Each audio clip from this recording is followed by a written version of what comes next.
तो Roman Reigns, Cody Rhodes and जो हमारे तो रॉक की कहानी है वो डब्ल्यूडब्ल्यूई के अंदर श्योरली बहुत सारे ट्विस्ट ले रही है। वी वांट कोडी, रॉक सक से पता नहीं हमने कैसे कैसे चैंट सुने मंडे नाइट रॉ के अंदर, और लग रहा है ट्रिपल एच कहीं ना कहीं इसके अंदर एक ट्विस्ट ला सकते हैं, तो उसी के बारे में हम लोग बात करेंगे। और शायद तुम्हें सुन के हैरानी होगी अगर मैं ये कहूँ कि ट्रिपल एच को पहले से पता था कि द रॉक आएंगे रोमन से फेस करने के लिए, तब भी उन्होंने जानबूझ के जिताया है कोडी रोड्स को। और भी कुछ तुम्हें अपडेट जानने के लिए मिलेंगे इस वाली वीडियो में। So hello everybody and welcome back to new video. जो मंडे नाइट रॉ के अंदर हमने चैंट सुने, अगर मैं ये कहूं कि ऑलरेडी हमारे जो कोडी रोड्स है उन्होंने डब्ल्यूडब्ल्यूई को वार्न किया था कि भाई अगर तुम ऐसा करोगे ना स्मैकडाउन की शो में तुम्हें ये दिक्कत सामना करना पड़ेगा, तब भी डब्ल्यूडब्ल्यूई ने किया। शायद तुम्हें थोड़ा और सरप्राइज लगेगा। बात हम लोग करेंगे स्मैकडाउन की बेली वाले सेगमेंट के बारे में, ड्रू मैकिंटायर के एलिमिनेशन चेंबर मैच और भी कुछ अपडेट्स है इस वाली वीडियो में। So without wasting any time let's begin this video को पहले मैं बेली के साथ में शुरू करने वाला हूं। बेली रिसेंटली स्मैकडाउन के शो के अंदर उनको ऑफिशियली जो बेबी फेस टर्न है वो हो चुका है,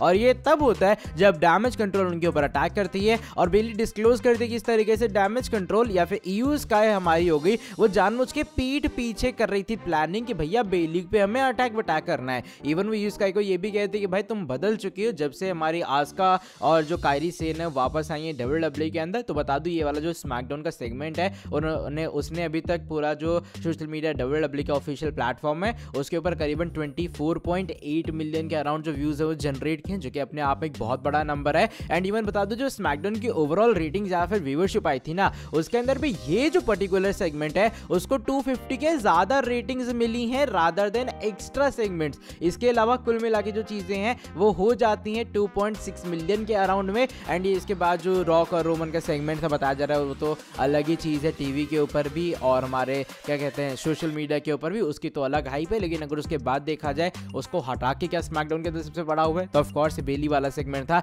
जो कि अपने आप में सोशल मीडिया के ऊपर भी और टीवी की रेटिंग के मामले में भी कुछ ज्यादा भयंकर वाली चीजें कर रहा है। बात हम लोग अगली अपडेट के बारे में करते हैं, बिकॉज ये वाली जो न्यूज है हमारे farmer WWE champion Drew McIntyre के बारे में जुड़ी है। Drew McIntyre currently Monday night Raw के अंदर है, उन्होंने out of nowhere Cody Rhodes के ऊपर अटैक कर दिया, और वो अटैक पता नहीं क्यों ही अजीब सा कर दिया, वो समझ नहीं आ सच आया कि भाई ये कहानी चल क्या रही है। पहले कोडी नाकामुरा के पीछे जाते हैं, फिर ड्रू मैकिंटायर उनके पीछे आते हैं, और ड्रू मैकिंटायर सेथ के भी पीछे हैं। बाय द वे तुम लोग को बता दो एक रिपोर्ट आई है सामने और इसकी पॉसिबिलिटी बताई जा रही है कि शायद एलिमिनेशन चेंबर शो के अंदर तुम्हें Drew McIntyre and Cody Rhodes के बीच में एक मैच दिखाई देगा, और ये मैच एक स्टिपुलेशन मैच हो सकता है, यानी कि बीच में कोई ना कोई स्टिपुलेशन ऐड होगी कि भैया अगर जो जीता उसे ये मिलेगा या जो हारा उसे ये मिलेगा, ऐसी स्टिपुलेशन ऐड हो सकती है। अभी फिलहाल ऐसा कोई कंफर्मेशन नहीं है, लेकिन मंडे नाइट रॉ की एंडिंग को देख के, मंडे नाइट रॉ की ओपनिंग को देख के कहीं ना कहीं ऐसा लग रहा है कि डब्ल्यूडब्ल्यूई कोडी रोड्स और मैकिंटायर का मैच करवाएगी। अब एलिमिनेशन चेंबर के अंदर ये मैच होता है, अगर स्टिपुलेशन भी ऐड होती है, अब होगी स्टिपुलेशन कौन सी ये थोड़ा देखने लायक होगा। बिकॉज सपोज करो अगर कोडी नहीं जाते रोमन के पीछे, तब भी उनके पास अपॉर्चुनिटी है कि वो जा सकते हैं सेथ के पीछे। अब बस ऐसा ना हो कि डब्ल्यूडब्ल्यूई इसको भी ऑन द लाइन लगा दे जब वो ड्रू मैकिंटायर से फेस करें। बात हम लोग हमारे बीस्टी बॉय ब्रॉक लेसनर के बारे में भी करते हैं। लेसनर को लेकर बहुत सारे लोग अपडेट करते हैं, भाई क्या अपडेट है, क्या उनका सीन है, ये तो बता दो। तो हुआ कि डब्ल्यूडब्ल्यूई 2K24 का जो लेजेंडरी वाला पैक था उसके अंदर पहले लेसनर एडवर्टाइज थे, और रिसेंट टाइम में उन्हें रिप्लेस कर दिया गया जॉन सीना से। इवन बता दो तुम लोग को उनका फ्यूचर भी बहुत अनसर्टेन है कि वो डब्ल्यूडब्ल्यूई की 2K वाली कोई भी फ्यूचर गेम के अंदर फीचर होंगे या फिर नहीं होंगे, बिकॉज डब्ल्यूडब्ल्यूई नहीं चाहती उसे बिल्कुल भी नेगेटिविटी फैले कंपनी के अंदर कि भाई डब्ल्यूडब्ल्यूई ऐसे बंदों को रख रही है, जो भी पूरा सीन है। अब बात आती है लेसनर कम बैक करेंगे या फिर नहीं, तो बैक स्टेज के ऊपर कुछ लोगों का ऐसा बिलीव है कि शायद अब जो लेसनर है वो डब्ल्यूडब्ल्यूई के अंदर कम बैक नहीं करेंगे, उनका काम तमाम हो चुका है डब्ल्यूडब्ल्यूई से, और शायद तुम्हारे बीस्टी बॉय को एक प्रॉपर रिटायरमेंट मैच भी नहीं मिलेगा। ऑन दी अदर हैंड बहुत सारे फैंस कहना सॉरी बहुत सारे बैक स्टेज एम्प्लॉयज को ये भी बिलीव है कि शायद लेसनर कम बैक कर सकते हैं। लेसनर एक बहुत बड़ा नेम है, तो जैसे धीरे धीरे हीट डाउन होगी ना कि लेसनर ने ऐसा किया, लेसनर ने वैसा किया, जो भी उनके ऊपर एलिगेशन लगे हैं, जैसे ही वो खत्म होगा वैसे ही शायद लेसनर तुम्हें कम बैक करते हुए नजर आएंगे। ओवरऑल इसके अंदर टाइम पीरियड जो भी है वो लंबा ही लगेगा। तुम लोग ये तो मान लो कि मुझे जहां तक मेरा रफली आइडिया है शायद तुम्हें समर स्लैम तक तो ब्रॉक कहीं दूर दूर तक दिखाई नहीं देने वाले हैं। अगर चीजें सॉर्ट आउट होती है तब जाके समर स्लैम के अंदर आएंगे, वरना तो मुझे मुश्किल लग रहा है ब्रॉक का डब्ल्यूडब्ल्यूई के अंदर आना। अब चलो बढ़ते हैं इसके बाद वाली स्टोरी की तरफ। ये हमारे Cody Rhodes, Roman Reigns and the rock के बारे में जुड़ी है। इनको लेकर हम लोग एक एक अपडेट के बारे में बात करते हैं। पहले बात करते हैं कोडी रोड्स की वार्निंग के बारे में जो कि उन्होंने डब्ल्यूडब्ल्यूई वालों को दी थी। बेसिकली डब्ल्यूडब्ल्यूई वालों को कोडी रोड्स ने स्मैकडाउन के सेगमेंट से पहले रिपोर्ट आई है सामने बता दिया था कि भाई इसका रिएक्शन तुम्हें बैकफायर करेगा, बिकॉज इस चीज को नेगेटिव रिएक्शन मिलने वाला है। ये बात कोडी ने पहले ही बता दी थी कि अगर तुम्हें लग रहा है कि इसका तुम्हें पॉजिटिव रिएक्शन मिलेगा, द रॉक अगर रोमन से कन्फ्रंट डिसअपॉइंट कर रहा है। कोडी का ऐसा मानना था कि नहीं भाई तुम्हें ऐसा रिएक्शन मिल ही नहीं वाला, उल्टा शायद द रॉक को नेगेटिव चीजें मिलेंगे या फिर नेगेटिव कमेंट्स मिल सकते हैं,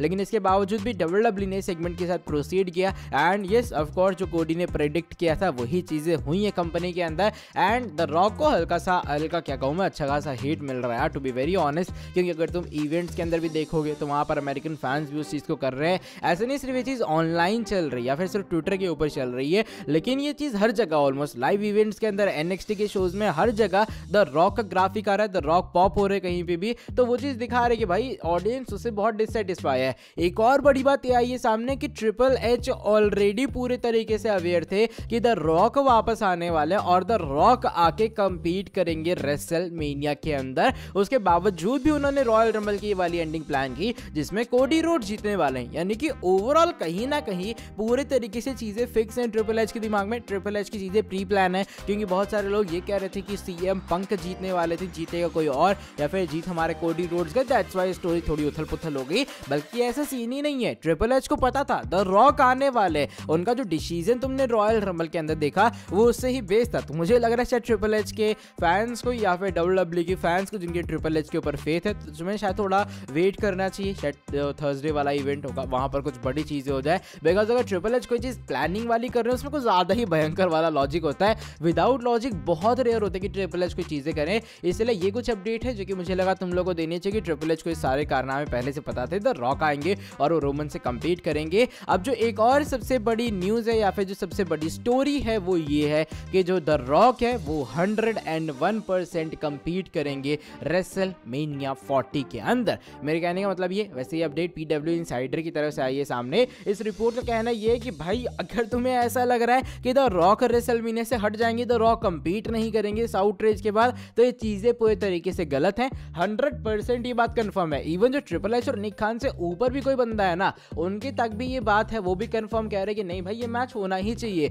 इवन एक तरह का तुम ये कह सकते हैं ये मैच ट्रिपल एच के हाथ से भी थोड़ा ऊपर जा चुका है कि वो इस मैच को कैंसिल ही नहीं कर सकते हैं। ये मैच 101% होगा, द रॉक तुम्हें 101% कंपीट करते हुए नजर आएंगे रेसलमेनिया 40 के अंदर। यानी कि अब जो सबसे बड़ा ट्विस्ट आ सकता है अपने लास वेगस वाले इवेंट के अंदर, प्रेस इवेंट के अंदर, वो यही होगा कि शायद कोडी रोड्स ऐड हो जाए। मैं शायद इसलिए कह रहा हूं बिकॉज बहुत कम चांस है, डिस्पाइट जो पूरा सपोर्ट मिला है WWE इसके बाद भी शायद द कोडी को हमारे ऐड ना करे उस मैच के अंदर। लेकिन of course the rock compete करने वाले, ये बात श्योर है। अब जो अगर मेगा ट्विस्ट आएगा वो सिर्फ यही आएगा कि कोडी की एंट्री होगी, तभी मैच ट्रिपल थ्रेट मैच बन जाएगा और शायद ट्रिपल एच की स्टार्टिंग से प्लानिंग भी हो, कौन जानता है। लेकिन अभी फिलहाल द रॉक इस मैच से कहीं दूर दूर तक नहीं हटेंगे, यानी कि तुम्हें रोमन वर्सेस कोडी रेसलमेनिया 40 के अंदर बहुत कम चांस है कि एक सिंगल्स मैच दिखाई देगा। या मैक्स टू मैक्स ये हो सकता है कि रोमन इस डबल ड्यूटी परफॉर्म कर ले दोनों नाइट्स के ऊपर। चलो by the way that is it for today video. अगर तुम्हें ये वाली वीडियो पसंद आई है, इस वाली वीडियो को तुम लोग नीचे लाइक कर सकते हो।